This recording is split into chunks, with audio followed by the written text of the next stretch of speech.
So, hello everyone. We're having Ayo Adesanya, and the topic that we have today, or just the starting point for our discussion, is, as Ayo put it, going beyond the surface level of stuttering.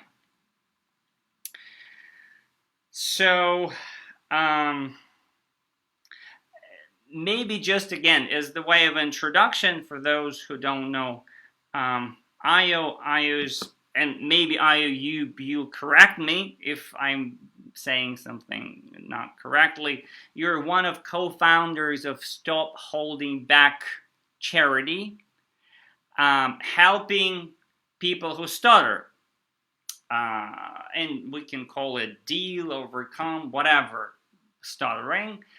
Um, and so, like, Stop Holding Back very much matches with going beyond the surface level of stuttering. So the first maybe question, the big question, what is there beyond the surface level of stuttering? What's your view of a person who stutters, who like interacts with many people who stutter? What's your observation? Yeah, that's a great question. And before I answer that question, I just want to let everyone know that I use techniques, and techniques is just my way of having a easier time being able to express myself. It's not a means to stop stuttering. It's just so I can have an easier time of expressing myself. That's the only reason why I use techniques. Mm-hmm. Okay. So, in terms of going beyond the service level, what that means for me is that understanding our emotions and the holding back that actually creates the blocks itself in real time. It's the mentality, it's the thought process of holding ourselves back due to fear based on past experiences that actually, in my opinion, manifests and produces the physical speech block. That is what I found in my own personal experience, and that's what I found in people I have worked with one-on-one, and that Stop Holding Back as a charity has worked with people one-on-one. We found that it comes from the thought process, the feelings. So, and probably we all would agree. My personal observation, and that's the question for you as well, is that usually, and that's my personal observation about myself as a person who stutters, is that we often don't quite see the whole thing ourselves, even about our own what's beyond the surface level of stuttering. So we kind of think about this physical part, let me fix it, let me improve it, and everything that's beyond kind of we don't quite acknowledge, probably. What's like, would you agree to that or Yes. not? I 100% agree with you on that. It's very difficult to see the label in front of the jar when we are inside the jar. Yeah. It's impossible. It's impossible. Oh, I think we're live because Leo said, "Wow, what Ayo is doing here." Yes, we're having a conversation. It's great again if you participate and leave your questions, whatever. Like it's just great to have more interaction. So the next question that comes from here for me is that. What are some of the ways, or maybe techniques or exercises we can use to actually extract a little bit more of that, what's beyond the surface level of stuttering? Like, because again, as long as it's buried there deep inside, and we're not extracting, we're not doing anything with that, it serves as the root for the stuttering as a state, as that emotional, like, feeling, like the invisible part. Are there any ways to extract that to the surface, actually, and to maybe make sure we are able to deal with that invisible part as well? Of course, you know what? A lot of us forget that we are normal human beings as well as people who have a holding back problem, which manifests in our speech, producing stuttering. We forget we're also human beings and we have other problems. We are no different from the average human being who has other low confidence issues, self-esteem issues. They're afraid to do certain activities. They're afraid to ask their boss for a promotion, which is normal because of other reasons. So my approach is we have to not put all of our energies into stuttering, because that's only a small part of us. What makes the stuttering worse in many cases from my own experiences is the normal stuff that other human beings go through. It's all of that stuff which we need to deal with as well as the physical stuttering. And I think from my personal experience, I've seen people just forget they're normal and they become just their stutter, and they focus all the time and energy on stopping stuttering, forgetting that if you actually focus more on your life and doing things, stepping outside your comfort zones, getting a life coach or counseling for certain emotional problems you could have in other areas, that can actually help your overall stuttering experience. So we have to focus on the stuttering as also, which is physical, but spend a lot of time on the emotional stuff we deal with as normal human beings in general anyway. Yeah. So that's my strategy. Yeah. I agree with you 100%. As you call the normal stuff, it somehow blends with stuttering. Like stuttering anxiety blends with regular anxiety. Stuttering fear blends with regular fear. And it's hard to separate them. And when you're not going to the party, you're not quite... It's not possible to like distinguish. Like, I'm not going to the party because I'm alone or because I feel that I'll have struggle with my speaking and showing up, exactly. Presenting myself. And like this somehow blends, and anyway, it feeds stuttering, that invisible part of stuttering. So at each time we're like doing the challenging stuff, and as you say, the normal challenging stuff, it somehow magically destroys that invisible part of stuttering. Yeah, this is why I like to frame what we do at StopHoldingBack as we help people have an easier time speaking. We don't try and stop stuttering. You can't stop stuttering completely by using a physical technique. The physical techniques, whatever it is, it could be any, in my opinion, but it could be any. But that is just a means to help you speak easier. But if you want to actually become a better speaker, have enjoy life a lot more, you have to work on the other aspects of being a human being. Right. You have to get more skills. You have to meet more people, talk to more people. You have to develop a personality.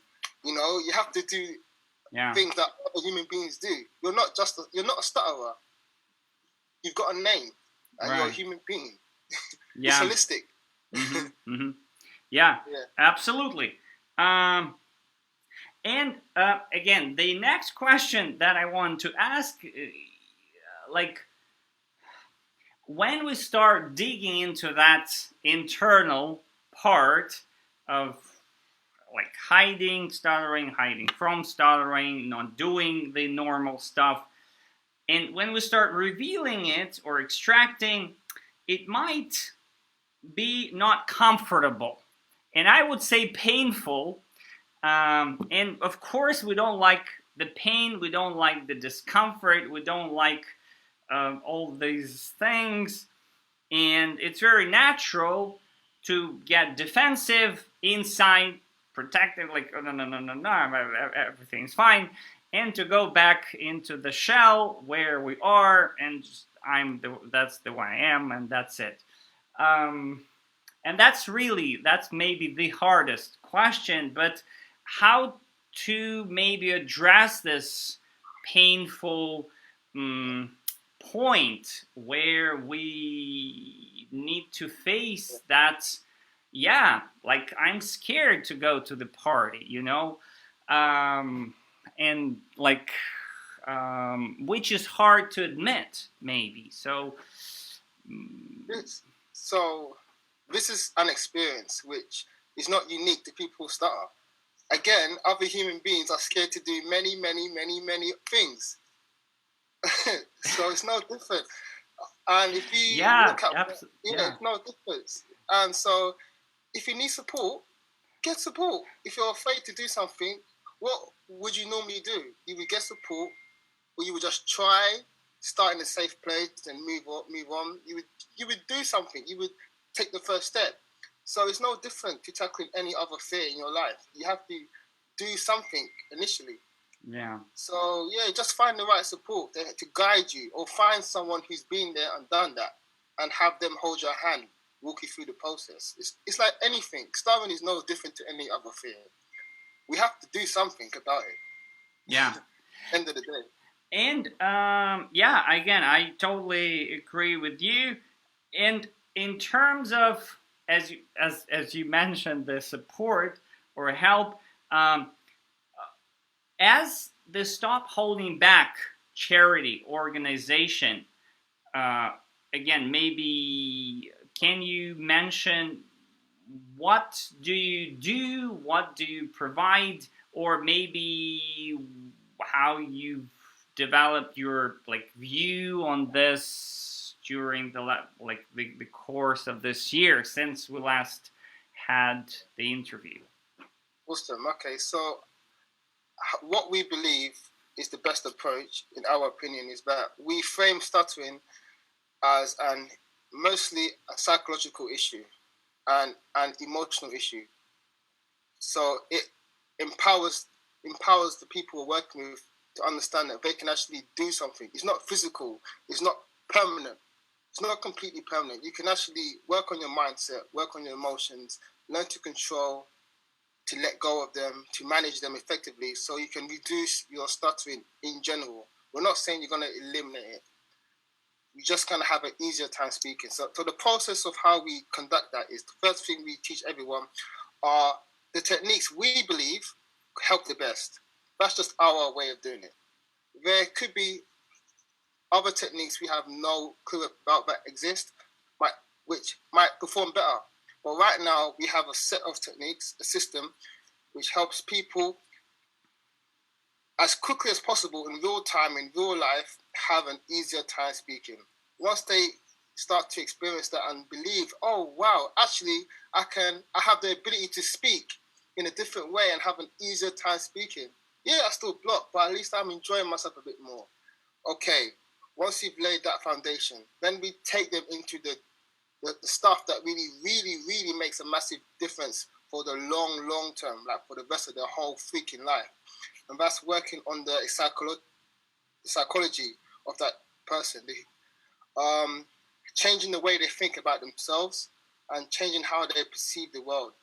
So they don't feel afraid or feel like they're different, they're attacked, or there's something wrong with blocking or stuttering. So that's a longer process, but that's more like life coaching. Mm-hmm. That's more like personal development. Right. That's more like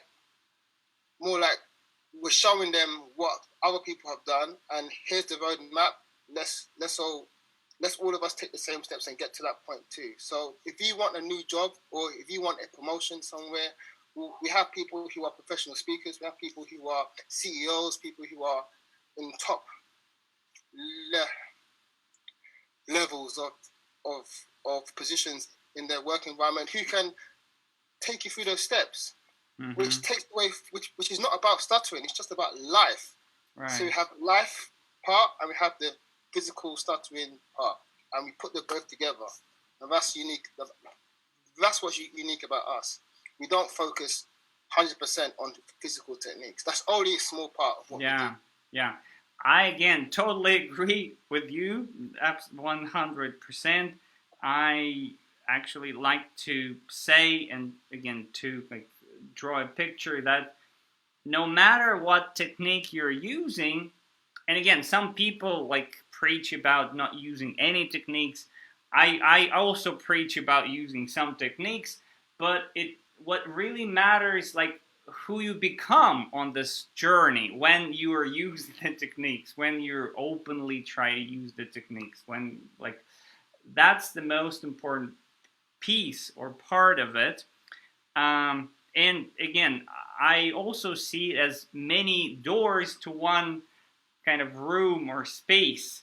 I'm not preaching about your techniques. You're not preaching about my techniques, but the result we're preaching about is the same, right? Yeah. So it's like, just So like the techniques for me, I don't.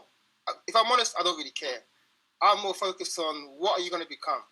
Right. What are you doing with your technique? How are you using your technique to benefit your life?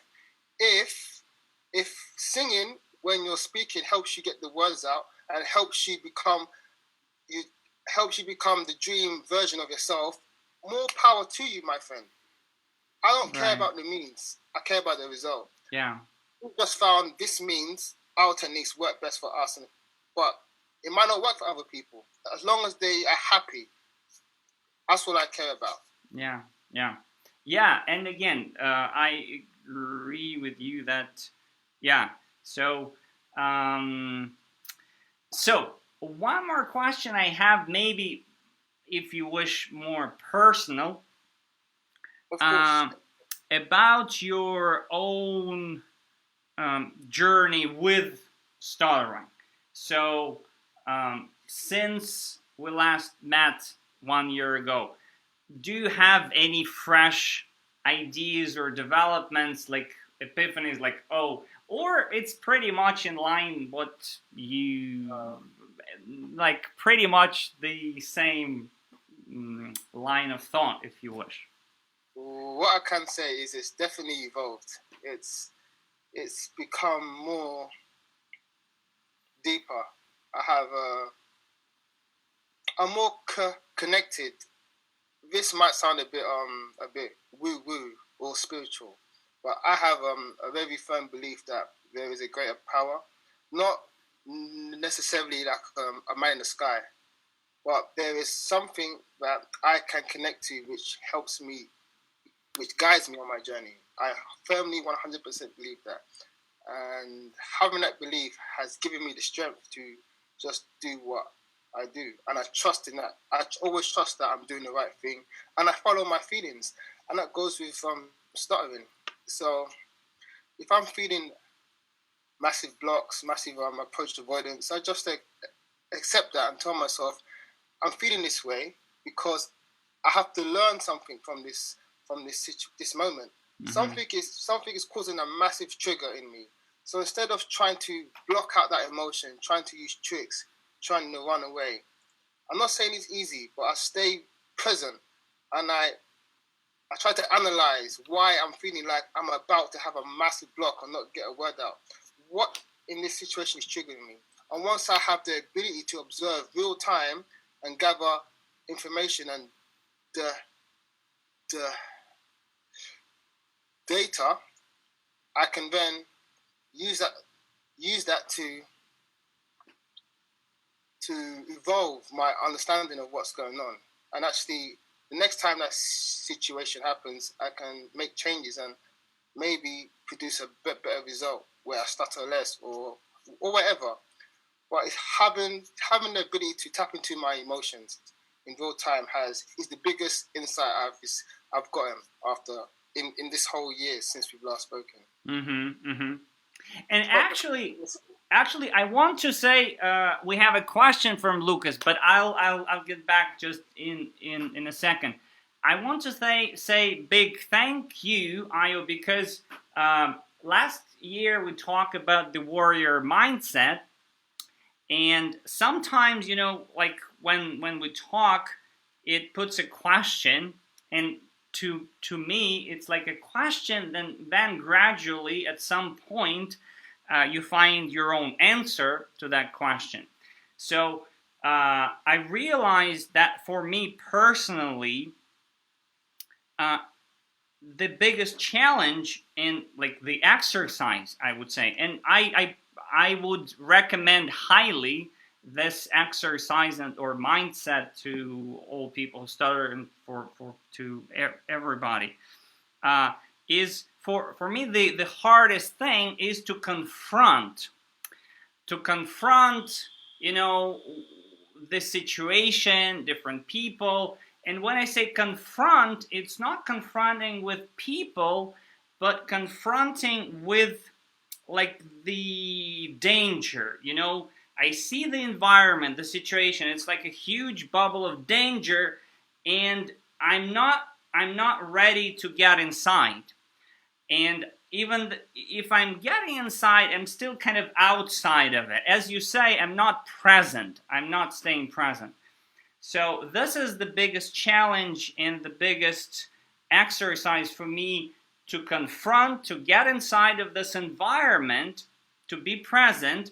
And yeah, like probably the attitude, the best attitude is just to bring maximum value, like be good to other people, be like so the confronting is not about confronting, like bringing like the confrontation, but confronting that danger environment and bringing value, bringing something good, being useful.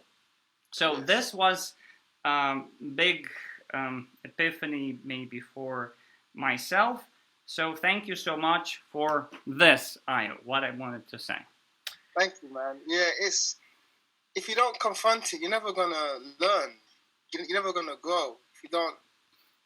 I'm not saying it's easy, man. It's so difficult because people like, maybe it's not the situation. Maybe you enter a situation which you feel fine, you can express yourself. But what often happens is a word comes up, and then that is the danger. Because then if you attempt this word, you're gonna block, and that block could be prolonged. It could be just, the situation could be fine, but that one word comes up, and that's where the practice comes into. If you can stay present with that and still go through that pain and accept, I'm going to block most likely, but if I allow myself to block, at least I'm going to learn. I'm going to see how my body feels. I'm going to actually see where the blockages are, and just eventually, if you do that enough times and let go of that, eventually you might stop blocking. This is not proven, but that's what I believe. And I struggle with this every single day. I am not perfect. Yeah. I can't stay present half the time. Like, man, like you're fluent for like 5 minutes, and then you get one word that comes, and if you say this word, you're gonna block for like 20 seconds and be like silent and choke. And you're like, you know what? Let me just do a little trick and avoid it. But if you had the courage, if I had the courage to stay with that, and if I did that enough times, I know for a fact I will eventually stop blocking. Yeah. 100%. But it's just, but it's flipping so difficult, bro. Yeah. Yeah, this is a very practical thing, because what happens, we get to that stuttering moment, and there is like two roads. One is like panic, and oh boy, and like a lot of tension, and you are already not there. You already far away here, like you left this environment. You already ran away. and you want to be somewhere far away, not here. Yes. So, and it anticipate, and you're kind of forcing yourself to be here, but in reality, you're not here already. You're already defeated, and you're gone. You're gone. So, and this panic and this tension and everything, it amplifies the physical part like Yes. like 10 times. So what you're saying is very practical, how to address But this. it's practical, but man, I'm not gonna judge anyone who says they can't do it. Sure, yeah, absolutely. Again, it's pretty much, again, the automatic response. Again, it's very much linked to how we feel about stuttering, about ourselves, and there is, again, mind work to be done, probably how we, again, truly feel about ourselves when we stutter, and in general. And that is a process John Harrison did. Took him a few years, but he didn't. He did not avoid. And because he did not avoid, or he did not have any techniques. He never used techniques. He just stuttered. Wow. And eventually he just stopped. He got used to stuttering and not attaching any meaning to it or emotions to it. Mm-hmm. And then he just slowly, I guess, his subconscious mind slowly realized that there was nothing to really fear, and then the blocking episodes got less and less and less until eventually he stopped blocking. He stopped blocking, and he didn't really. He said there was not a day where he realized he stopped blocking. It just happened. Wow. It just happened. Yeah. But that road is very, very difficult because you're gonna experience a lot of pain, a lot of embarrassment, perceived embarrassment in your head, right, of allowing yourself to block and to feel in real time. That's the journey. It's very difficult. So that's why I use techniques. Yeah. To get the because it's hard. So we have a couple questions from Lucas, and Lucas is asking, do you still think about the techniques before you speak? That's the question.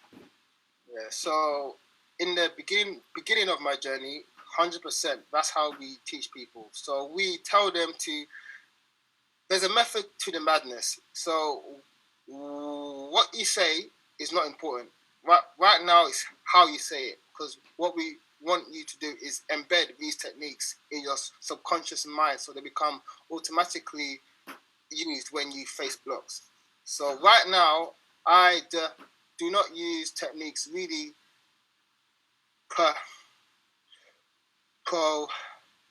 proactively. So that was an example of me facing the block in real time, and I used the technique to control that block reactively. That's how I use techniques, and that helps me process the emotions. It's not perfect because what I want to do eventually is just not care, let the block take its place, and then I will understand it more in a more efficient way and get over the block. The techniques are still masking what is actually happening. You're still hiding a little bit. Yeah. But it's right now. But at the moment, it's good enough for me, and it's good enough for the vast majority of people. They're happy to use some sort of techniques. So. Yeah. And again, we're coming back to this approach. Probably we agree that when we're trying to use the technique to hide behind the technique, most people probably still are thinking, okay, this is a pill or like some tool or like a device, something I'll use, and I can be like everyone else. That doesn't work because the core like the invisible core ingredients still stay intact, but when we're using the technique as the way to advertise our Yes. efforts that we stutter, we're like doing something about it, and we're free and to do Yes. that. So then it becomes more like John Harrison's exercise of just revealing yourself, feeling good about yourself, feeling that there is no panic, there is no tension. It's just Yes. you and the environment you're in. You're trying to bring value, to interact, to connect. So Yes. that's the big. Yes. So to answer it in a more concise way, I do not use technique. I do not think about the techniques before. I just speak, and if I feel blocks, I tend to most of the time to automatically go into technique mode, which is very advanced. That takes a lot of practice. You have to proactively use the technique for a while Right. before you have the confidence in yourself to speak really well for a small stretch of time. Then like that, speak at one word per breath.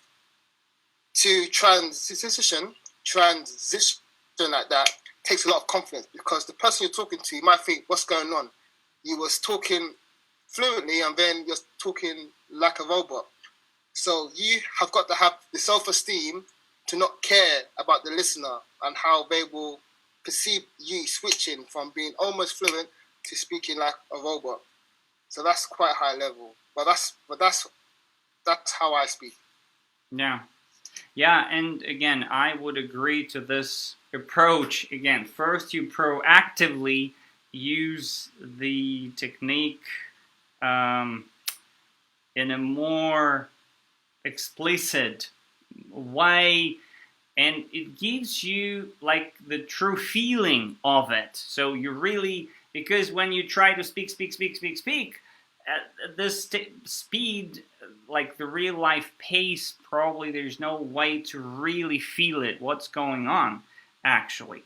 So Yeah. first you kind of try to feel it, and then again, we're preaching about different techniques, but the idea how to approach the techniques is still probably the same. Same. So we need to first feel, like dismantle, and then gradually it becomes more automated. And but it's still maybe not totally automated. And again, I'm Yeah. preaching about coming back to the very basics over and over again to feel the fundamentals, because otherwise it's very easy to shift and to go far from those fundamentals to our default where we don't quite again feel anything. But Like again, I just want to say, I'm not perfect. You know, I have still blocking episodes, and I go back to my original default. But what I try to do is I try to not hide away from those and beat myself up and be like, oh, I've been doing this for 3 years. I should be like an expert of what I'm doing. I shouldn't be experiencing these blocking episodes anymore. As soon as you do that, you're in a lot of trouble. right, You're right, you are you are as vulnerable as anyone else. yeah, Just yeah, because you've been using techniques for 10 years don't mean nothing. yeah, Until yeah, you know in your heart you're completely free, you are just like anyone else and can go back to square one like anyone else. hmm, So stay humble. I try to stay humble. I'm yeah, not better yeah. than anyone else. Absolutely. This because once we get ourselves to this exam mode when you need to be perfect, it's just it's always great to be in this exercise mode where you're just really more vulnerable, if you wish. Right, right. So And it actually allows me to be myself when when I tell people I'm not better than you. I still block. I still because it's the truth. It's when you get some experts who lie and be like, yeah, I'm stutter free and I don't. But but when they go home and they try and call their family members or bank or try and make a phone call, they stutter all over the place, and that's actually killing them inside. But they will never admit that because of their ego and pride. Yeah. And I was approaching that point a year ago, and I had to really check myself and be like, no, no, no, no, no. I need to actually, who am I? And I had to check myself heavily, and I'm really glad I did. Yeah. Yeah.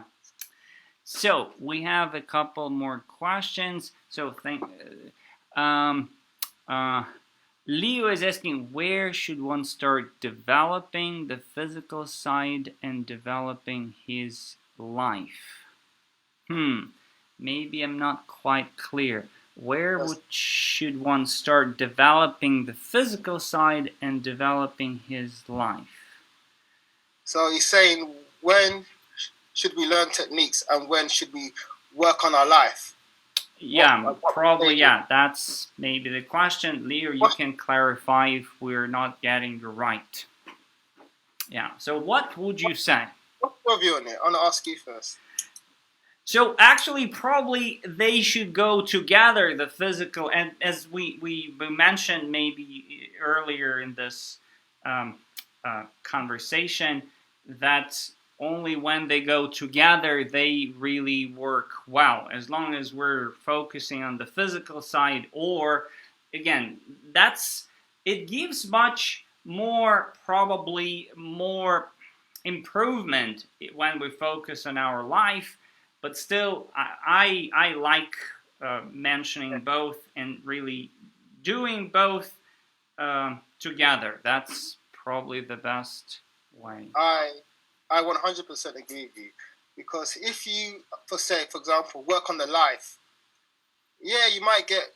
I believe you will get more result because you're facing your fears. You're going in there. But what can happen is you can get severely traumatized if you're not ready, or if you put yourself in a situation where it's too above your comfort zone, it's too outside your comfort zone, and then you have massive blocks. You might be like, you know what, I'm never doing this again, and you might get worse.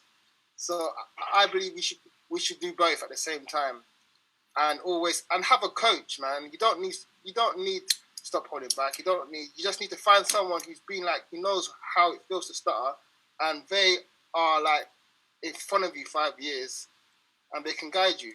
That's what you really need. It's hard to find those people. That's the problem. So Leo is answering no. I mean, where should one start developing their mind and life, not the physical side? So where means like, what are the ways how to develop, or where is like at which point? From day one. Yeah, so probably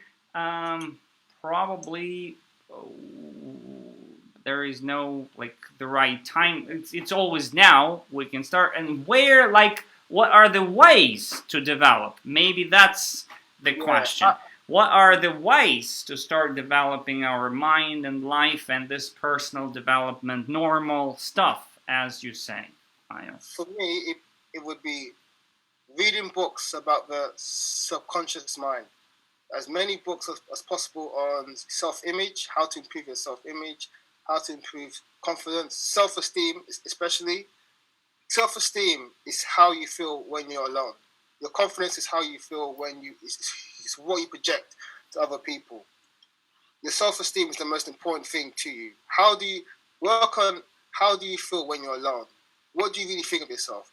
And if you can make that really high level, then a lot of things will change automatically by default in your life. So learn about self-esteem, learn about your subconscious mind and how to reprogram that. Maybe Ayo, you can mention any book that comes to your mind that you can recommend right away. Okay. Just any. So these books are not related to stuttering. These are books in general, personal development. So the first book I would recommend is Think and Grow Rich by Napoleon Hill. I would also recommend this is my number one recommendation actually. By Napoleon Hill, Outwitting the Devil. That's my number one recommendation. That book if you study it, will change your life. There's a YouTube version of it, and there's a study note version of someone actually dissecting that book fantastically, and we give you insights of how to perceive yourself and how to change that, so you can transform your self-image. There are my top two recommendations. And the compound effect, by the compound effect by the Darren Hardy. And Darren Hardy. And even though, again, these are awesome, I'm sure there are many books. I'm sure. So we should just start. Go to seminars. Go to personal development seminars. Yeah. And meet and try to associate yourselves with people on that same journey. Try to find people who are seeking the same thing as you. That will make it a lot easier. And Lucas is asking, did you decide from one day to another day that you never change your life and get free from stuttering? Because it's easy to think I start in the next month or year, and you never do that. Wow, that's a great question. Yes. Yeah. Or we think I'll start tomorrow. I've read a book, compound effect or anything. Yeah. Now I start tomorrow, but we actually don't do anything. That's maybe another way. You need to. What helped me the most is going to live seminars. That got me started, and seeing there are other people who want the same. So you need to find the right. I always come down to finding the right support, or get a mentor, pay a life coach to keep you accountable. You need someone to keep you accountable. It's very difficult to do this alone. So try to find someone or a group of people to make you accountable. Yeah, I would agree that, again, this is the hardest part, this internal journey. And also we had a question from Van. What techniques did you use to be to not stutter with others? That's how I understand it. So maybe you can. Yeah, I think we didn't mention. Yeah, people. Anyway, any conversation still shifts to techniques and exercises, which again might be natural again, because this is stuttering. This is not personal development program or like channel or group. We still talk about stuttering. So yeah, and the techniques help. They're really beneficial. So I have no problem sharing them. So the techniques that I use is a block and let go. Block and let go. So that's like a pull out where you have a block. So you stop the block and then you repeat the word. So I'm going to try and say my name. Ayo. See what I did there? I had a block and I just stopped, relaxed. Ayo. That's a block and let it go. Block, let go. We have the hit and hold, which is prolongation. Same as prolongation, but we are assertive on the first sound. So, ayo, ayo. I say it with aggression, assertive. So you're almost forcing the word, but you're using a lot of breath. Ayo, and you're being aggressive. You're not holding back. Then we have deep tone. I like to say the deeper the fare, I mean the higher the fare, the deeper the tone, which brings, so you're speaking from the chest more so in your throat. And that helps you get words out in our experience. Speaking the deep tone. The last one is connected breathing, which is just, if I'm honest, all it is speaking, is breathing in a pattern, having consistent breath up and down through the belly, and having a rhythm. And speaking at the top of the breath when you're releasing, perfect timing. That helps as well. Got you. Got you. So, yeah, that's Beautiful. So thank you so much for the questions. I think we answered most of them, and I think that's basically the conversation, the interview we had. Thank you so much, Ayo. I don't want to take much of your time, much time of our viewers as well. I've got time. It's okay. Yeah, but I think we covered the main points, what we wanted to cover. We went beyond the surface level of stuttering. That was our goal. And basically, that's. I just want to add something. I just want to thank you, Andre, for having me on this live, and I think you're doing an amazing job. I've seen you for years. You've been doing this for years before I started. Before Stop Holding Back was even around. You've been doing this for a long time. So yeah, I'm a very slow person. Very, very slow. It takes a long time for me to do you're stuff. doing a good job. Doing a good job. Helping a lot of people. So that's really good. Man. So thank you, Ayo. Thank you, everyone who's been watching or will watch. And thank you. Thank you so much. Yeah. See you later. See you.